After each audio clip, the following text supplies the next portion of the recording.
This is intended to show you how to do an emergency repair on a Volvo first generation C70 window regulator assembly. I'm in Portland. It's raining. The window went down, but the window won't go up. I ordered some parts, but they're not here yet. I need to drive the car and it's raining, so let me try to show you how to get the window so it goes up while you wait for the repair.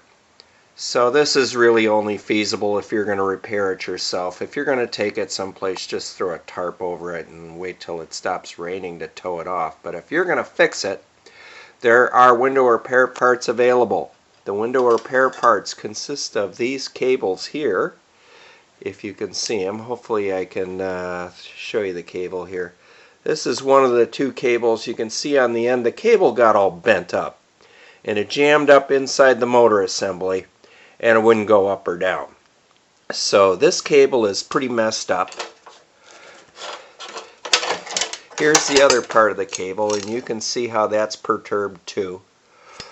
And the other cable that's actually residing inside the motor is even more messed up. So let's take a look at how this motor works. This is the only way this repair works. So I have a single cable to pull the motor up. I know the cables are messed up and I expect an issue when they wind up. I'm going to just install the cable that winds the motor up, and I'm going to wind it up with the door panel off. I'm going to leave the door panel off, and then when the repair parts come in, I'm going to repair the door. But here's the important bits right here. Here I am with the up cable. You can see where the up cable comes from the middle. The motor is going to go in there. The motor is going to pull the cable that way to make it go up.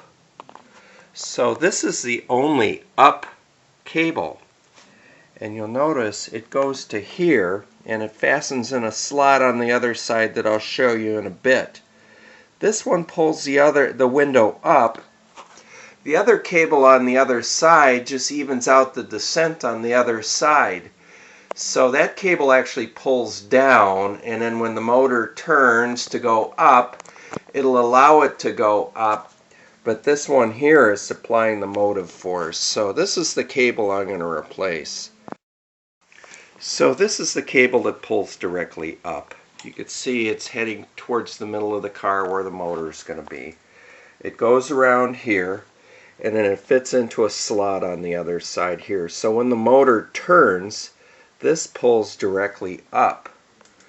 When the other cable, when you have two functional cables and the motor is turning, that side doesn't actually pull up. It kind of just controls the descent as far as I'm concerned. So this is the important one. We're going to try to just get this one side going, and then we can pull the window up and leave it up. That's what I'm concerned with for now while I wait for the repair kit and the new cables. I needed to lower the window all the way so I could flip it over to attach the other end of the cable. It popped out, so what I did was I pulled on this cable going to the bottom corner of the window. So I pull that one down to slide it. You can see the window is all the way down. It's pretty important to keep tension on the cables somehow. If you have an assistant, that would help. Otherwise they're going to pop off the wheels. That's what happened up here. And then there's all kinds of nooks and crannies they can get stuck in, and if you don't see it, you'll tear the window regulator apart. So be careful. Check to make sure all the routing's okay before you try to hook a motor up to it.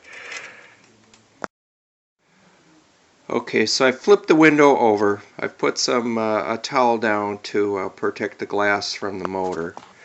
You can look over here and see where I've put the end of the cable into the slot. This is on the interior side of the window. Okay, that's the top, that's the front, left side, so that's the back. And that's the one that pulls.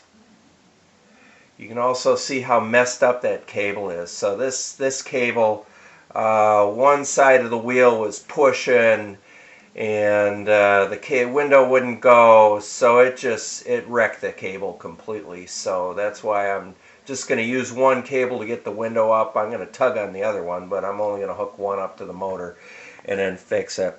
It's in the little wheel on the other side. The end of the cable has a little metal clip that fits in. You need to make sure that that's mounted. This is going to jump. This is going to have a tendency to jump out because my cable is messed up. And then I'm going to hook up the motor. You can look here. Now I tried this before. On the end of the motor you have red and black connectors. And I know that plus 12 volts will turn this thing clockwise. Well, look at the wheel and look at the slot. If I turn this outer wheel clockwise, that's going to pull this cable, and that's going to roll my window up. So that's how I'm going to hook it up, only I'm going to adjust this wheel a little bit. I'm going to lift it out and then put the cable in and turn it so it tightens up on the brings the motor up here so it tightens up on the cable, which it needs to be. I'm going to remember to put my green end on there first before I do this, and then we'll see what happens. So I fit the cable in the wheel. You can see the cable's still pretty badly perturbed. I tried to fix it as much as I could with a couple of vice grips to try to twist it and bend the kinks out of it, but it's in pretty tough shape. And the wheel's pretty chewed up too. This is where the cable bound up inside the motor. Not good. So you can see the cable goes up to the other end. The cable housing needs to be snug into the receiver, the little ferrule at the other end. And then I'm going to snug the motor up to there as well. That's important too. So you've got a cable inside a housing. The way it works is the housing doesn't change length, but the cable moves. The motor moves the cable. So we need to get it snug. Plus I need to keep it snug, otherwise it's going to jump up off of the wheel up there at the top. And yeah, that cable's still pretty bent up. So hopefully my new cable will come quickly from Poland or wherever I got it from. Make sure you keep track of these little green guys. These are the guys that go on the ends of the cable like that, and then they mate into the wiper motor, and they're shaped like the wiper motor is. So hang on to those, don't lose them. Okay, you can see I remember to put my little green fitting on there. So you want it pretty tight, and I notice that this still has room to move. You can see the outer cable housings moving in there. So that's, I don't want to take a risk when I first power this up, so what I'm going to do is lift the wheel up and move it over a couple of teeth on the spline on the motor, and then try to get that as tight as I can. And then I may hit it with 12 volts just to get it tight before I try to fit it in the window. Okay, so I lifted the wheel up and turned it so there was more tension on the cable, and you can see there's much less play right in here than there was before. So that ought to be good enough to work with, as long as it didn't jump up on the other wheel. So you notice I left one of the screws in here just to make it easy to work. Plus the cable got bunched up here, so this one's kind of goobered up. But I'm going to put just one of the other screws in there and tighten it up enough so that the wheel won't jump out, and I can make sure it didn't jump up off the upper wheel, and then it's seated properly.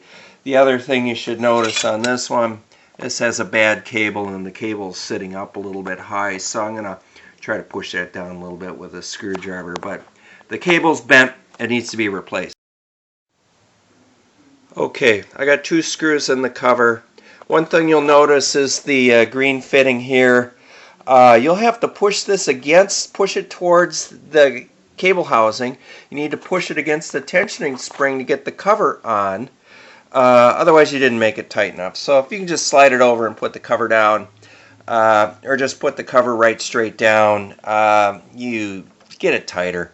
So let's flip it over and see if it's still sitting on the wheel and if the cable housing is mounted in the other mount.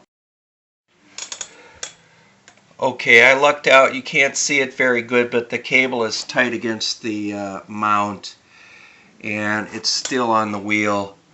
This bent cable is going to cause me some issues, so I think I'll put some tension on this by hitting the motor with 12 volts and put some tension on there before I stick it back in the car.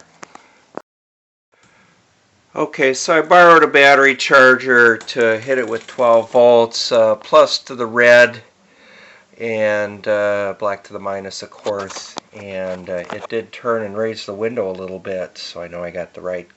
I understand how the motor is operating, and I'm not sure which side of the cable this is supposed to be on. We'll sort that later. That may have to go underneath, but since I only have one cable hooked up, that's not a problem.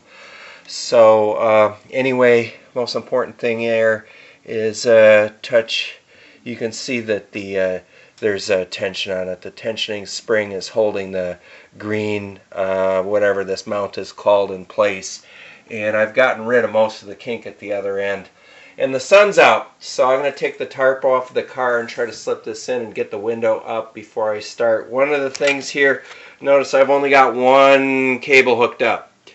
So I'm going to raise it, but when I raise it, I'm going to keep tension on the other cable, because the other cable does serve a function in stabilizing the window. So I will pull on that other cable while the window is going up, and then what I'm going to do is I'm just going to hold it with a clamp at the bottom of the window. I'm going to replace this cable anyway, so I'll clamp it or tie it in a knot or whatever.